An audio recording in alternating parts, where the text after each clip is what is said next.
Secunderabad cantonment నియోజకవర్గం Monda division లో మురుగునీటి సమస్యకు శాశ్వత పరిష్కారంగా సీవరేజ్ పైప్లైన్ పనులకు ఎమ్మెల్యే శ్రీ గణేష్ శంకుస్థాపన చేశారు. రాష్ట్ర ప్రభుత్వ నిధులు 70 లక్షల రూపాయల వ్యయంతో ఈ పనులు చేపడుతున్నట్లు ఆయన తెలిపారు. Ambedkar Nagar, teachers colony, rail నిలయం ప్రాంతాల్లో ఎన్నో సంవత్సరాలుగా మురుగునీటి సమస్యతో ప్రజలు తీవ్ర ఇబ్బందులు ఎదుర్కొంటున్నారని చెప్పారు. స్థానికుల సమస్యలను గుర్తించి రాష్ట్ర ప్రభుత్వం దృష్టికి తీసుకెళ్లగా సానుకూలంగా స్పందించి నిధులు మంజూరు చేసినట్లు ఎమ్మెల్యే తెలిపారు. ఈ సీవరేజ్ పనులు పూర్తయితే మోండా డివిజన్ పరిధిలోని నివాసితులకు మురుగునీటి తిప్పలు పూర్తిగా తప్పుతాయని అన్నారు. ప్రజా సమస్యలను ప్రత్యక్షంగా తెలుసుకుని స్థానికుల సహకారంతో పరిష్కారానికి కృషి చేయడమే తన లక్ష్యమని చెప్పారు. ముఖ్యంగా నీళ్లతోటి అక్కడ నిలబడిపోయినప్పుడు అనారోగ్యం కావచ్చు, దుర్వాసన కావచ్చు, అనేక ఇబ్బందుల పరిస్థితులు ఈ రోజు ఈ పని పూర్తయినాక తొలగిపోతుంది. ఈ రోజు పనులు స్టార్ట్ చేయడం చాలా సంతోషకరమైన విషయం.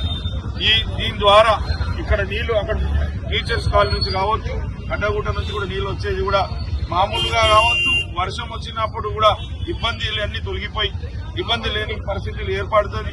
లక్షల రూపాయలతో ఇంకొక వరకు కూడా లైన్ ఉంది. అది కూడా ఈ పని అయినాక అది చేస్తాం. ఇలాంటి పనులు కూడా ముందు కూడా విడతల వారీగా సమస్యలు పరిష్కరిస్తామని కూడా తెలుపుతున్నాం.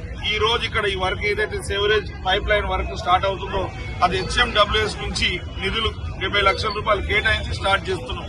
ఈ రోజు GHMC లిమిట్స్ కూడా పెంచి GHMC లిమిట్స్ మొత్తం కూడా బ్రహ్మాండమైన డెవలప్మెంట్ చేయాలని గౌరవ ముఖ్యమంత్రి రేవంత్ రెడ్డి గారు ఏదైతే ఆలోచిస్తున్నారో ఇలాంటి పనులు కూడా ముందుగా ఇక్కడే కావచ్చు కంటోన్మెంట్ బోర్డు లిమిట్స్ ఉన్న ఏరియా కూడా సమస్యలు పరిష్కరిస్తూ ఎక్కడైతే వాళ్ళకి అవసరాలు ఉందో దాని అనుగుణంగా నిధులు తీసుకొచ్చి కూడా డెవలప్మెంట్ చేస్తారని మీడియా ద్వారా యావత్ కంటోన్మెంట్ ప్రజలకు